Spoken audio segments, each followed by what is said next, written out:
At that point, I'm like, man, I need to like do what I want to do, like figure things out. Like money's cool, and money's cool for everyone, right? At first, when you're young, especially. Right. But you come to that point where like there's things that are a lot more important than that. So that's when we started like, kind of try to figure out other things. And I kind of wanted to figure out a way to kind of follow my passion of sports and fitness and health. And, that's what I did my whole life. And that's what I wanted to be a part of. So really just thought of this idea in Texas that, 100 degrees out, and I have the same plastic shaker that everyone had for the last 20 years. And it was just something where I was like, man, there's got to be something better out there than this.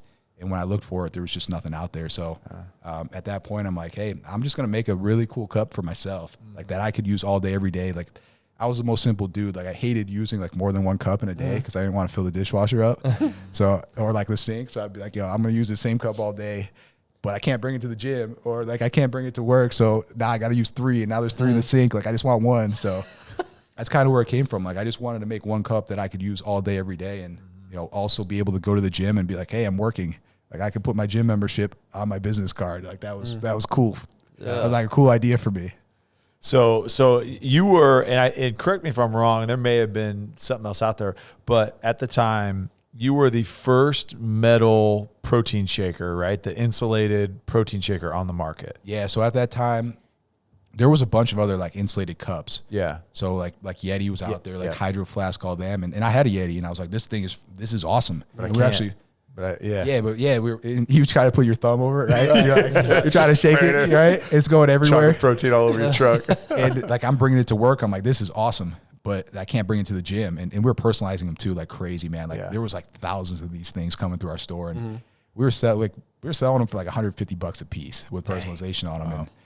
And like when Christmas would come, man, it would be like 10 to 20 grand worth of Yetis a day that we were selling and shipping out. And I'm like, man, this thing, like, why isn't this technology in a shaker bottle form? Yeah. And so I went home to search for it, and there was just nothing out there. I mean, if you wanted to use that, it was either, you're trying to cover the hole up, or like there's other bottles, but you couldn't fit anything in it. So you needed, a little skinny ones where So that was all that was really out there at the time. There was other metal bottles, but they weren't insulated. So it's almost no point of having a metal bottle without insulation, because it's a conductor. So if you put ice in it, your hand's freezing. So, at that time, there was nothing there, and it was kind of like the simplest idea no one had done yet.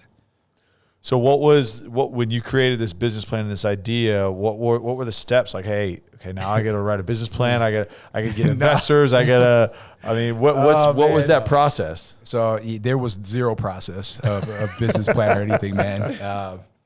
It was more like, let's just go make the product. And, me just being an idiot and having no plan at all. I was like, I'll just post a couple times and like social and like actually tell people, right? And when you never post on social and you have like I had a following, but you don't engage with them, it's worthless. Like they don't care what you say, especially if you're trying to push product. If you haven't engaged with them in 2 years, So I buy it.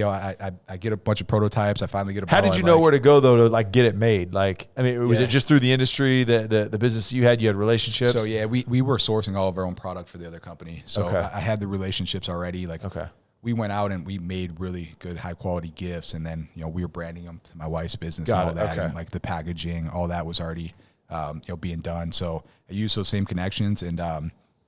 Just, they're like different traders and stuff too that you can use, and they'll find you the right manufacturer. So use the same connections, and we're able to start getting prototypes made and stuff like that. And it took a while. It takes way longer than you think, and you're so excited about it that it feels like it takes forever. Right. But finally comes in and get them. I ordered 10,000. I'm so pumped, and I sit there like that night. I finally get them. I'm like, what the hell do I do now?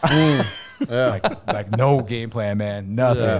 Nothing at all. So.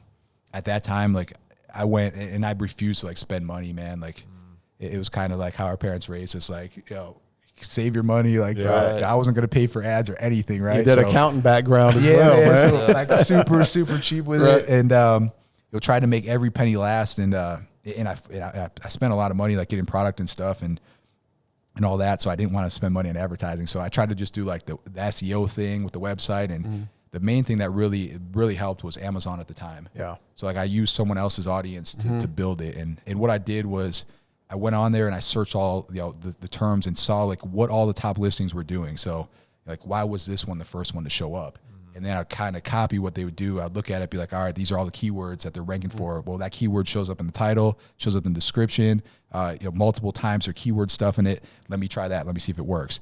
So I try that, and I'd be like, oh man, like this one has really sweet pictures, and there's like 10 pictures of showing every angle. Maybe it's something about the pictures too. So then I'd add more pictures, and all of a sudden my thing would just start shooting up. And next thing I knew, I was like the third one under shaker bottle, which was the biggest term I could rank under. So at that point, like went from like selling 2 to 3 a day to selling like 20, 25 of them a day. And at that point, it was just still trying to get the product out in front of people. So had to do like the bodybuilding shows, and I'm just hawking people down, man. Like I'm bringing my jersey with me, like putting it in my booth, man. Like, trying everything, man. So I have a plastic bottle in my hand, and I'll have mine, and they're both full of ice. And like every person I walk by had to have it. Like I had to hand it to them. Like, here, touch this. Right. I guarantee you haven't seen anything like this. And they're like, oh, you just put rocks in there. I'm like, no, there's ice in there. And then the second they took off the top and they looked inside the cup, they were sold. Yeah. Like it was done at that point. Like there's no way there's ice in it. I'm like, I guarantee there is. And if there is, you got to buy one.